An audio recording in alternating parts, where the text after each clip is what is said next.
श्री शिवाय नमस्तुभ्यम। हर हर महादेव। दोस्तों, आप सभी लोग जानते हैं कि 27 जुलाई 2024 को पड़ रही है शनिवार सप्तमी तिथि। दोस्तों, यह जो शनिवार है श्रावण महीने में पड़ने वाला सबसे बड़ा शनिवार है, जिसका बहुत ही बड़ा और विशेष महत्व होता है। और ऐसा दिन पूरे साल में सिर्फ एक ही बार आता है। और दोस्तों, आप सभी लोग जानते हो कि शनिवार सप्तमी का अगर सबसे बढ़िया कोई उपाय है तो वो 31 चावल के दाने वाला उपाय है। तो दोस्तों, इस शनिवार की सप्तमी तिथि के दिन आप लोगों को इस 31 चावल के दाने वाले उपाय को जरूर करना है। बहुत सारे लोग होंगे जिन लोगों ने इस उपाय को न किया हो, मतलब पूरा साल निकल गया, उन्होंने किसी भी दिन इस 31 चावल के दाने वाले उपाय को न किया हो। पर दोस्तों, आपके पास एक आखिरी मौका बचा हुआ है, जो कि 27 जुलाई के दिन। तो इस दिन आप लोगों को इस वाले उपाय को जरूर कर लेना है। भले ही आपने पूरे महीने भर इस उपाय को न किया हो, पर अगर आपने इस श्रावण महीने के सप्तमी तिथि के दिन अगर इस वाले उपाय को कर लिया तो आपको इस उपाय को करने का वो फल मिलेगा जिसकी आपने कभी कल्पना भी नहीं करी होगी। इसीलिए आप लोग इस वाले उपाय को एक बार जरूर कर लेना, ताकि आप लोगों के हाथ से यह मौका न जा सके और आपको इस उपाय को करने का फल मिल सके।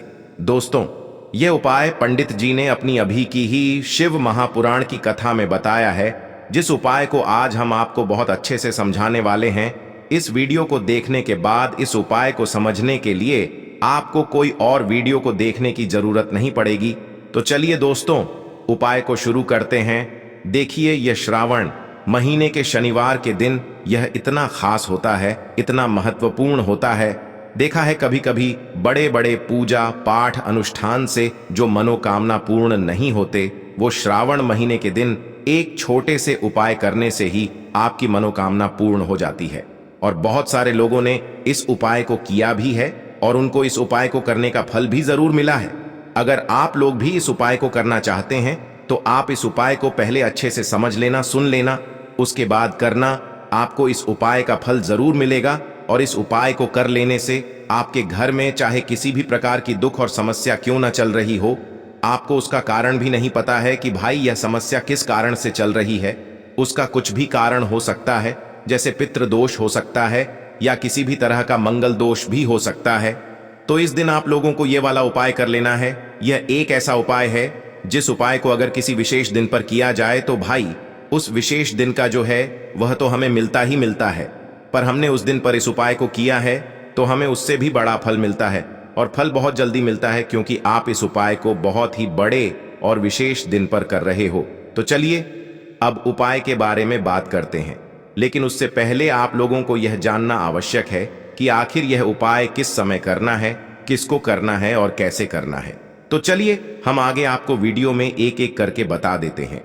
लेकिन उससे पहले अगर आप लोग हमारे चैनल पर नए हैं तो हमारे चैनल को सब्सक्राइब कर लेना और इस वीडियो को लाइक करके कमेंट बॉक्स में श्री शिवाय नमस्तुभ्यम ओम नम शिवाय जरूर टाइप कर देना। तो दोस्तों, इस 31 चावल के दाने वाले उपाय को हमें इस शनिवार सप्तमी के दिन कैसे करना है, किसको करना है, किस समय करना है और कहां पर करना है, ये सारे सवालों के जवाब आपको इस वीडियो में मिल जाएंगे। और जो ये वीडियो देखेगा भाई, उसको 31 चावल के दाने वाला उपाय जरूर करना चाहिए, क्योंकि इस दिन एक चावल के दाने का भी बहुत ही बड़ा और विशेष महत्व होता है। और जब बात आ जाए 31 चावल के दाने की, तो ये सोने पे सुहागा वाली बात हो जाती है और ये एक बहुत ही बड़ा उपाय हो जाता है इस शनिवार सप्तमी तिथि का। तो अब दोस्तों, इस 31 चावल के दाने वाले उपाय को आखिर करना किसको है, सबसे पहले हम लोग वो बात जान लेते हैं। तो देखो, घर की जो बड़ी माताएं बहनें होती हैं, उन माताओं बहनों में से कोई भी एक बड़ी माता बहन इस वाले उपाय को कर सकती है। और दोस्तों, अगर आप चाहें तो अपने घर में से सभी सदस्यों को भी इस उपाय को करवा सकते हैं। अगर किसी व्यक्ति की खुद की कोई मनोकामना है, खुद की कोई दुख और परेशानी है जो कि वह अपने लिए ही करना चाहता है, इस वाले उपाय को तो वह खुद अपने लिए भी कर सकता है। बाकी अगर कोई घर में से ऐसा है जो कि अपने पूरे घर परिवार की सुख और शांति के लिए ये वाला उपाय करना चाहता है, तो भाई वह भी कर सकता है, उसमें भी कोई दिक्कत वाली बात नहीं है। कहने का मतलब ये है कि इस उपाय को हर एक सदस्य भी कर सकता है और पूरे घर परिवार के सदस्य के लिए घर की बड़ी माताओं बहनों में से कोई एक माता बहन भी कर सकती है। माताएं बहनें अगर घर में उपस्थित न हो या वो यह वाला उपाय न कर पा रही हो, तो फिर घर का कोई बड्ढा सदस्य भी इस 31 चावल के दाने वाले उपाय को कर सकता है, चाहे फिर वह पुरुष ही क्यों ना हो। उसमें कोई भी दिक्कत वाली बात नहीं है। अब दोस्तों, इस 31 चावल के दाने वाले उपाय को हमें करना कहां पर है? हमें इसे शिव जी के मंदिर में जाकर करना है। बहुत सारे लोग प्रश्न करते हैं, हर एक उपाय को करते समय क्या हम इस उपाय को घर पर कर सकते हैं? तो इस वाले उपाय को आप घर पर नहीं कर सकते हो। इस वाले उपाय को करने के लिए आपको शिव जी के मंदिर ही जाना पड़ेगा। उसके बाद में दोस्तों, जो अगला प्रश्न निकल कर आता है वो यह आता है इस उपाय को लेकर कि आखिर इस उपाय को हमें किस समय करना है, सुबह के समय करना है कि शाम के समय करना है। तो देखो, इस वाले उपाय को आप लोग सुबह के समय भी कर सकते हो और शाम के समय प्रदोष काल में भी कर सकते हो। अब अगर आप पूछो कि भाई सबसे उत्तम समय कौन सा रहेगा इस 31 चावल के दाने वाले उपाय को करने का, तो हम आपसे बस यही कहेंगे कि इस उपाय को आप सुबह के समय करेंगे तो ज्यादा बेहतर होगा। बाकी अगर प्रदोष काल शाम के समय भी करेंगे तो भी अच्छा होगा, उसमें कोई भी दिक्कत वाली बात नहीं है। तो अब दोस्तों, जो अगली सबसे बड़ी और महत्वपूर्ण बात आती है वो यह आती है कि सुबह अगर हम उपाय को करेंगे तो हमें कितने बजे से लेकर कितने बजे तक के बीच में करना है, और शाम के समय प्रदोष काल में करेंगे तो हमें कितने बजे से लेकर कितने बजे के बीच में करना है। तो देखो, सुबह जितनी जल्दी हो सके आप उपाय को करने की कोशिश करना। बाकी अगर किसी कारणवश लेट भी हो जाओ, थोड़ी देर भी हो जाए, तो 10 या 11 बजे तक भी आप उपाय कर लेना, पर 12 बजे से ज्यादा देरी ना हो। ठीक है, इस बात का ध्यान रखना। उसके बाद में दोस्तों, अगर शाम के समय प्रदोष काल की बात करें, प्रदोष काल का जो समय होता है वो शाम के 6 बजे से शुरू हो जाता है। मतलब शाम के 6 बजे से लेकर 7 बजे के बीच का जो समय होता है ये समय प्रदोष काल का समय होता है। पर अभी जो मौसम चल रहा है, इस मौसम में जो है शाम बहुत देरी से होती है, तो आप इस उपाय को 7 या 8 बजे के बीच में भी कर सकते हो।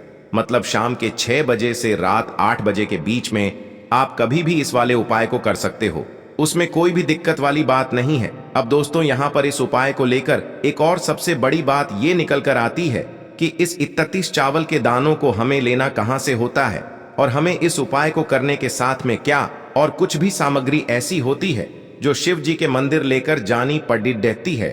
तो देखो, यहाँ पर हम आपको बता दें, सबसे पहले आप लोग यह जान लो कि यह जो 31 चावल के दाने वाला उपाय है, सिर्फ और सिर्फ आप उपाय की सामग्री लेकर कभी भी शिव जी के मंदिर मत जाना, क्योंकि हमें भगवान के सामने ये नहीं दर्शाना है कि अगर हम भगवान शिव जी के मंदिर आए हैं तो अपने फायदे के लिए आए हैं। तो इसलिए जो भी पूजन सामग्री है, उपाय सामग्री है, 31 चावल के दाने, इसके साथ में आपको पूजन सामग्री भी जरूर लेकर जाना है।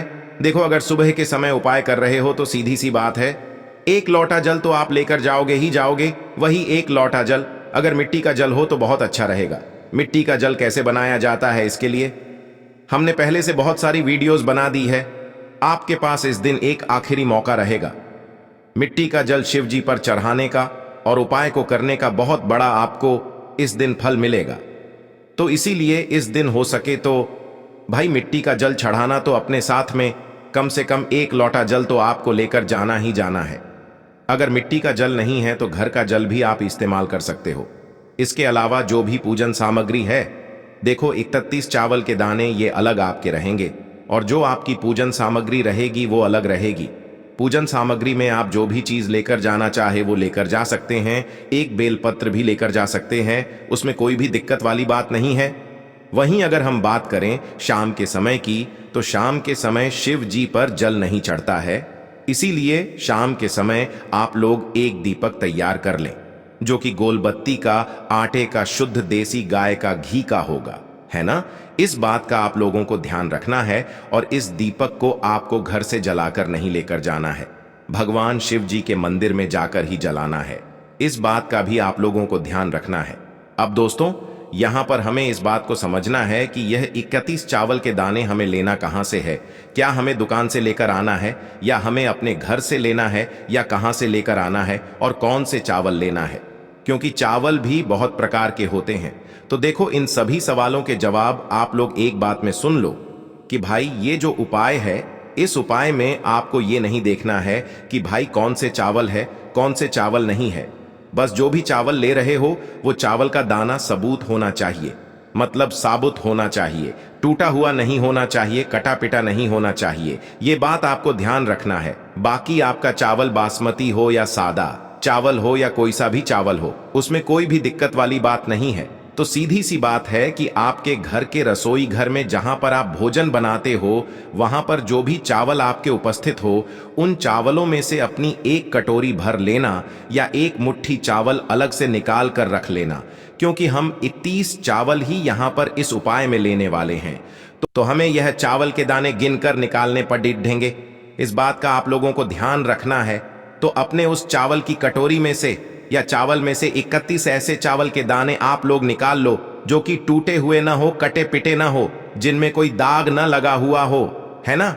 अच्छे साबुत चावल के दाने 31 दाने आप लोग निकाल कर रख लो और इन्हें किसी भी एक कागज की पुड़िया में या किसी एक छोटी सी कटोरी में आप लोग रख लो, ताकि यह सुरक्षित रहे, आपके एक भी चावल का दाना इधर उधर ना हो और आपका उपाय भी पूरा अच्छे से हो जाए। तो भाई जैसे ही आपका उपाय की जो सामग्री है, 31 चावल के दाने ये तैयार हो जाते हैं, उसके बाद मैं आपको जो भी अपनी पूजन सामग्री है सुबह के समय कर रहे हो, तो एक लोटा जल और एक बेलपत्र या पूजन सामग्री जो लेकर जाना चाहो उसकी भी तैयारी कर लेना। और शाम के समय जा रहे हो तो भाई अपना जो दीपक है उसे तैयार कर लेना, ठीक है। और उपाय को करते समय शुद्धता का विशेष रूप से ध्यान रखना, ठीक है। सुबह सुबह स्नान करने के बाद ही उपाय को करने की आप लोग तैयारी करना। उसके बाद अगर शाम के समय की बात करें तो शाम के समय आपको स्नान करने की जरूरत नहीं है, पर शुद्धता का ध्यान रखना है। आपको स्नान तो नहीं करेंगे, आप हाथ मुंह धोकर भी इस वाले उपाय को शाम के समय प्रदोष काल में कर सकते हैं, इसमें कोई दिक्कत वाली बात नहीं है। तो आप अपने उपाय की पूरी सामग्री तैयार करके आपके पास ही में जो आपका शिव मंदिर हो वहां पर पहुंच जाइए। सबसे पहले शिव मंदिर में जाकर आप लोगों को उपाय नहीं करना है, पहले भगवान के दर्शन करना है, भगवान से आशीर्वाद प्राप्त करना है, फिर शिव जी की शिवलिंग के पास में आना है। शिवलिंग के पास में आने के बाद आप जो पूजन सामग्री लेकर आए हुए हैं, जैसे कि सुबह गए हुए होंगे तो एक लोटा जल और जो भी पूजन सामग्री लेकर आए हैं आप उनसे भगवान शिव जी की पूजन कीजिए। सबसे पहले तो एक लोटा जल ही चढ़ेगा, फिर आपको एक बेल पत्र श्री शिवाय नमस्तुभ्यम का जाप करते हुए शिवलिंग पर चढ़ा देना है। उसके बाद में आपकी पूजन सामग्री चढ़ेगी। उसके बाद में अगर दोस्तों शाम के समय अगर आप इस उपाय को कर रहे हो तो अपने साथ में कम से कम एक जो दीपक है गोल बाती का जो आप अपने साथ में लेकर गए हो, उस दीपक को मंदिर में जाकर अपनी माचिस से जलाना है और उस दीपक को शिवलिंग के पास में रखना है, ठीक है। इस दीपक को रखने के बाद ही आप लोगों को अपना ये वाला उपाय शुरू करना है और दीपक को ज्यादा पास में मत रखना, वैसे भी गर्मी पड़ रही है, भगवान शिव जी को आंच नहीं लगनी चाहिए, है ना। तो भाई जैसे ही आपकी पूजा अर्चना हो जाती है, आप भगवान शिव जी को प्रसन्न कर लेते हैं, उसके बाद में शिवलिंग के पास ही में आप कहीं पर बैठ जाइए। सामने या आसपास जिस जगह पर आपको बैठना हो वहां पर बैठ जाइए और अपने वह 31 चावल के दाने अपने सामने निकाल कर रख लीजिए, क्योंकि अब यहाँ पर उपाय को यहाँ पर करने की आपको तैयारी करना है। और इस तरीके से जब आप उपाय करेंगे, पूजन सामग्री करने के बाद, पूजन अर्चना करने के बाद, तो आपको उपाय का फल बहुत जल्दी और बहुत बढ़ा होकर मिलेगा। तो अपने 31 चावल के दाने अपने सामने निकाल कर रख लेना और यह जो उपाय है यह आपकी सीधे हाथ की हथेली से होगा, इसलिए इस बात का भी विशेष रूप से ध्यान रखना है। तो सीधे हाथ की हथेली का प्रयोग करके ही आप लोग अपना इस वाले उपाय को करना। अपने सामने जो भी आपकी कागज की पुड्डिया है उसको खोल कर रख लो, या कटोरी है तो भाई उसे अपने सामने रख लो और अपने वह 31 चावल के दाने निकाल लो, ठीक है। उसके बाद में दोस्तों अब आपको क्या करना है कि शिवलिंग आपके सामने होगी, तो आपने वह 31 चावल के दाने एक एक करके जहां पर आपने बेलपत्र चढ़ाया है, आपको शिव जी के शिवलिंग के ऊपर चढ़ाना है। कहां पर चढ़ाना है? शिवलिंग के ऊपर चढ़ाना है और कहीं पर भी नहीं चढ़ाना है।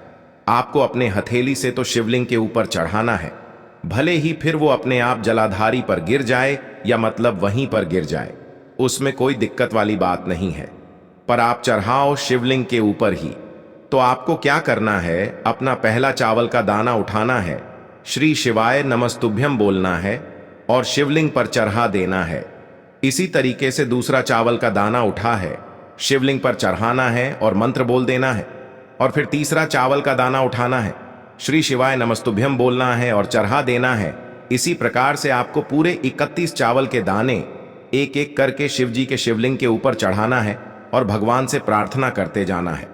मतलब प्रार्थना तो आपको आखिरी में करना है, पर हर एक चावल के दाने को चढ़ाते समय श्री शिवाय नमस्तुभ्यम जरूर बोलना है। उसके बाद ही में यह चावल का दाना शिवलिंग के ऊपर आपको चढ़ाना है। जैसे ही आपके 31 चावल के दाने शिवलिंग के ऊपर चारच जाते हैं, तो भाई उसके बाद में आपको क्या करना है, भगवान से अपनी मनोकामना बोलना है। मनोकामना भी कब बोलना है, जब आपका 31 चावल का दाना आपके सीधे हाथ की हथेली में हो और आप उसे चढ़ाने के लिए जा रहे हो। श्री शिवाय नमस्तुभ्यम बोलकर उस आखिरी चावल के दाने को शिवलिंग के ऊपर चढ़ा देना और भगवान से फिर अपनी वह मनोकामना बोल देना, जिस मनोकामना के लिए आप लोग अपना यह वाला उपाय कर रहे हो। जिस भी दुख और परेशानी के लिए आप लोग अपना यह वाला उपाय कर रहे हो, उसके बाद में जैसे ही आप अपनी मनोकामना बोल देते हो, आपका यह वाला उपाय पूरा हो जाता है। पर दोस्तों, उपाय को करने के बाद आप लोगों को 2 मिनट भगवान शिव जी के मंत्र का जाप जरूर करना है और मंत्र का जाप करने के बाद भगवान से एक और बार प्रार्थना करना है अपनी मनोकामना के लिए या अपनी जो भी दुख और परेशानी है उसके लिए। इसके बाद में आप लोग भगवान को देखकर भगवान से प्रार्थना करके उनसे आशीर्वाद लेकर वहां से उठ सकते हैं और अपने घर पर जा सकते हैं। बस दोस्तों, यहां पर यह वाला उपाय पूरा हो जाता है। इस तरीके से जो भी व्यक्ति छोटी छोटी चीजों का ध्यान रखते हुए इस 31 चावल के दाने वाले उपाय को करेगा, निश्चित सी बात है उसे उसकी मनोकामना जल्द ही पूर्ण होगी और जो भी दुख और परेशानी है वो भी बहुत ही जल्दी दूर होंगे। और दोस्तों, अगर आपको हमारी ये वीडियो पसंद आई हो तो हमारे इस वीडियो को लाइक और चैनल को सब्सक्राइब जरूर करें। हर हर महादेव, ओम नमः शिवाय।